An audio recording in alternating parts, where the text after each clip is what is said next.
तो गाइस स्वागत है आपका एग्ज़ाम अड्डा क्लासेस में। और आज हम पढ़ेंगे शिक्षा शास्त्र के बारे में। इस टॉपिक में सबसे पहले हम अध्ययन करेंगे शिक्षा मनोविज्ञान का। आखिर शिक्षा मनोविज्ञान कहते किसे हैं। तो इसमें सबसे पहले देखेंगे एजुकेशनल साइकोलॉजी। ठीक, एजुकेशनल साइकोलॉजी अर्थात इंग्लिश में, हिंदी में कहेंगे इसे एजुकेशनल अर्थात शिक्षा और साइकोलॉजी अर्थात मनोविज्ञान। ठीक, तो दो शब्दों से मिलकर बना है ये गाइस। शिक्षा प्लस मनोविज्ञान बराबर शिक्षा मनोविज्ञान। शिक्षा मनोविज्ञान, शिक्षा से संबंधित मनोविज्ञान अर्थात शिक्षा से संबंधित मनोविज्ञान। शिक्षा क्या है? शिक्षा है सर जी ज्ञान ग्रहण करना, ज्ञान ग्रहण और ज्ञान प्रदान करना। ठीक, ज्ञान हम कहीं से भी ग्रहण कर सकते हैं। ठीक, और किसी भी व्यक्ति को प्रदान किया जा सकता है, मतलब किसी भी व्यक्ति के द्वारा आप ज्ञान ग्रहण किया जा सकता है और किसी भी व्यक्ति के द्वारा ज्ञान प्रदान किया जा सकता है। ठीक, उसे हम कहेंगे शिक्षा। अच्छा गाइस, मनोविज्ञान क्या है? मनोविज्ञान मतलब किसी के भी व्यवहार का अध्ययन। ठीक, व्यवहार का अध्ययन, मन का अध्ययन अर्थात व्यवहार का अध्ययन। तो मनोविज्ञान क्या हुआ? व्यवहार का अध्ययन। अब आते हैं इस पे, शिक्षा मनोविज्ञान शैक्षणिक परिस्थितियों में मानव व्यवहार का अध्ययन करता है। तो शिक्षा मनोविज्ञान क्या हुआ अब इसके अर्थ में कि शैक्षणिक परिस्थिति में, अर्थात ऐसी परिस्थिति भी होनी चाहिए।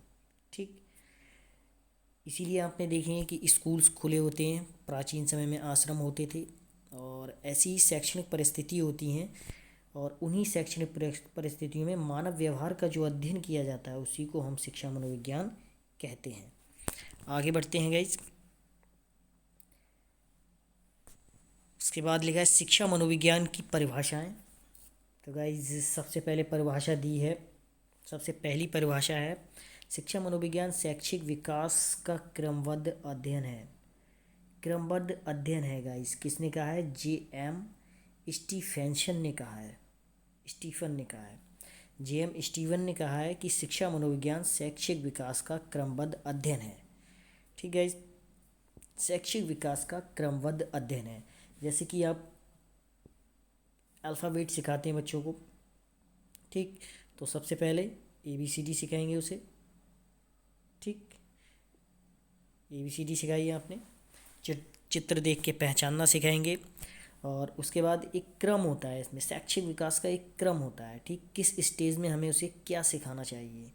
ठीक, तो ABCD सिखाने के बाद उसके बाद हम उसे वर्ड सिखाएंगे कि हाँ देखो CAT कैट होता है। उसके बाद हम उसे वर्ड के बाद सेंटेंसेस सिखाएंगे। तो ये पूरा एक क्रम होता है।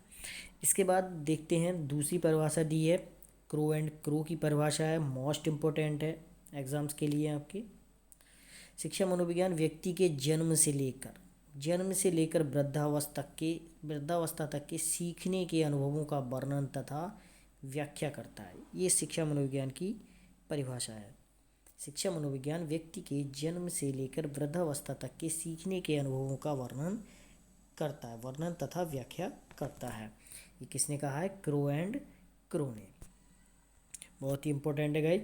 अब नेक्स्ट हम पढ़ेंगे शिक्षा मनोविज्ञान की प्रकृति कैसी होती है। इसकी प्रकृति, शिक्षा मनोविज्ञान की प्रकृति 3 प्रकार की होती है। विधायक विज्ञान, ठीक, इसे विधायक विज्ञान भी कहा जाता है, यानी पॉजिटिव साइंस। व्यवहारिक विज्ञान यानी अप्लाइड साइंस, वैज्ञानिक दृष्टिकोण और साइंटिफिक अप्रोच। ठीक, सभी शिक्षा शास्त्री शिक्षा मनोविज्ञान की प्रकृति को वैज्ञानिक मानते हैं। कैसा मानते हैं? वैज्ञानिक। इसकी पुष्टि के लिए निम्न तर्क भी दिए गए हैं। इसके अंतर्गत व्यक्ति के व्यवहारात्मक पक्ष का अध्ययन किया जाता है। ठीक, व्यक्ति के कैसे पक्ष का अध्ययन किया जाता है? व्यक्ति के व्यवहार का अध्ययन किया जाता है कि व्यक्ति कैसा व्यवहार करता है। नियमों एवं सिद्धांतों का प्रयोग किया जाता है गाइस। आपने देखा उदाहरण से नियम की ओर, आगमन या निगमन विधियों का प्रयोग किया जाता है, समस्या समाधान विधि का प्रयोग किया जाता है। तो नियम और सिद्धांतों का प्रयोग किया जाता है। वही प्रयोग वैज्ञानिक मतलब अपनी प्रयोगशाला में किसी नए चीज़ को खोजने के लिए करते हैं, उसी तरह यहाँ भी नियम और सिद्धांतों का प्रयोग होता है। व्यवहारिक विधायक विज्ञान अर्थात पॉजिटिव साइंस है। हम ये एक ऐसी साइंस है शिक्षा मनोविज्ञान, हम इसमें मान सकते हैं कि हम कोई भी व्यक्ति सीख सकता है, मतलब पॉजिटिव माना जाता है इस चीज़ को। सार्वभौमिक सिद्धांत है, यूनिवर्सल सिद्धांत हैं, मतलब सभी जगह मान्य होते हैं। आपने देखा जर्मनी में कुछ नियम बने गाइस, जर्मनी में नियम बने, अमेरिका के क्या बोलते हैं साइकोलॉजिस्ट ने नियम बनाए, और लेकिन वह सभी जगह मान्य है। तो सार्वभौमिक सिद्धांत हैं, और सिद्धांतों का पुष्टिकरण यानी वैलिडेशन, यानी उसे हम वैलिडिटी यानी विश्वास की कसौटी पर खरा उतार सकते हैं।